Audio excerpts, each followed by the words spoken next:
Hey everybody, in Math 150, we're looking at section 3.6. This is our third example from this section.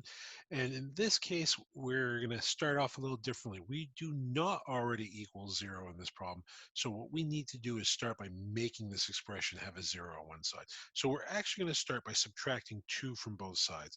And in doing that, we're going to turn this expression into 3x minus 5 over x plus 2. But now we've got minus 2 greater than or equal to 0. So now the trick in this one is understanding that we are actually subtracting two fractions. So the idea here is we're going to want to get a common denominator. Now this is a 2 over 1. So the way I always do this is I look at the problem and I kind of ask myself, what's the more complicated looking denominator? I actually ask, what's the uglier one? And again, beauty is in the eye of the beholder, so it's up to you. You're picking between these two denominators. Uglier usually means more complicated in this situation. So x plus 2 is the more complicated. Well, the idea is the more complicated one automatically goes into the common denominator. We've got to include him. We can't ignore him because he's uglier. So the x plus 2 is in. So now that means that this particular fraction here is going to be all set. Okay, he's got a common denominator. X plus 2 works. We want to look at this other fraction. And when we're looking at this other one, we've got a 1 down here. Well, we want to somehow make this 1 turn into an x plus 2. So first thing we're going to do is we're going to say, well, is this going to be a common denominator for both these expressions? It's already got an x plus 2. So the question now you ask, does it have a factor of 1? Well, everything has a factor of 1. If I want to just write times 1 down there, I can certainly do that. And that would mean that both denominators are going to work with this common denominator. So now the idea is, how do we transfer from our original fraction to the common denominator? Well, for this first one, it's really very straightforward. X plus 2 is the denominator here. So we ask, how do we go from x plus 2 to this denominator down here? And the answer is very simple. We multiply the bottom by 1. But to keep balance, if you multiply the bottom by 1, you got to multiply the top by 1, which means this numerator now becomes 3x minus 5, because again, we haven't changed it. We're multiplying it by 1. It stays exactly the same. And that should make sense to you, because right now, all we're saying is that 3x minus 5 over x plus 2 is the same as 3x minus 5 over x plus 2. I mean, we're just rewriting it because that expression had the common denominator. Now, the one you have to worry about is the next one.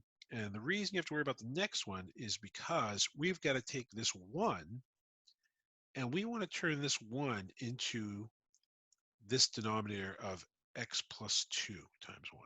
So the question is, how do we go from 1 to our common denominator? How do we go from this 1 to this 1? The answer is, well, we just multiply it by x plus 2. But if we do it to the bottom, we got to do it to the top.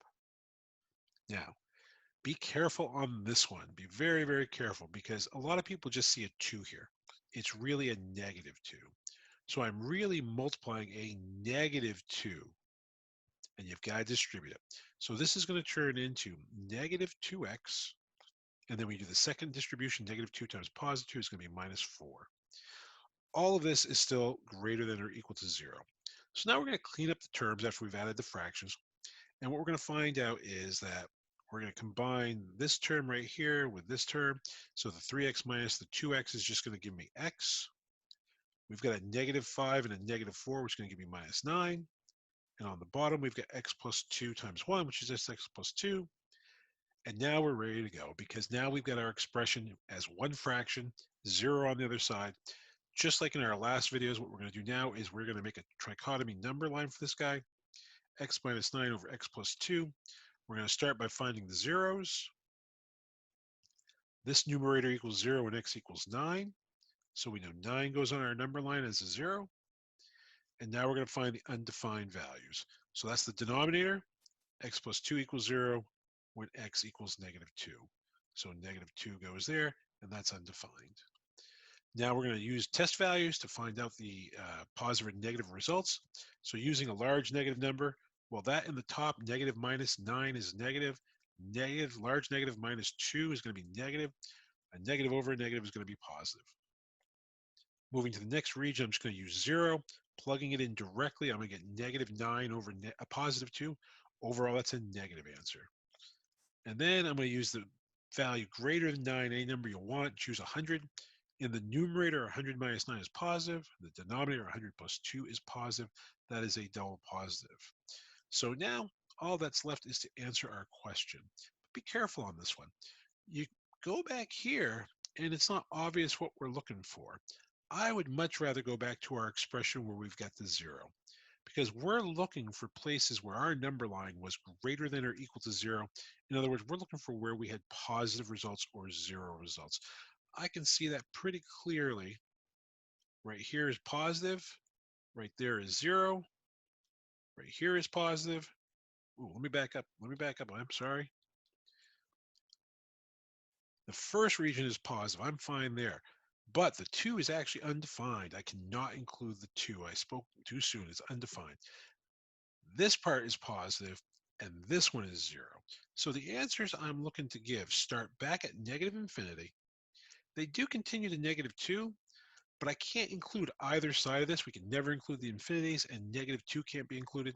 And now the next region starts at 9, goes to infinity, parenthesis on the infinity, and we need a bracket on that 9 because we are allowed to have 0 because of the equal to sign in this problem. So our final answer here is negative infinity to negative 2, not including either endpoint, and then 9 to infinity, including the 9, but of course not including the infinity. So extra step on this one. Move everything to the same side, and if you have to get a common denominator, do so to have one fraction. Your ultimate goal is to have a single fraction, and then it should either be greater than 0 or it should be that single fraction less than 0. Okay, and if you can do that, that's going to put you in a situation where you can make your trichotomy number line and read your answers from the number line. Keep in mind that these could be greater than or equal to, and this could be less than or equal to. The equal to is all about whether or not you include those endpoints of each interval. Hope that makes sense. Looking forward to working with you guys some more. Have a great night, everyone.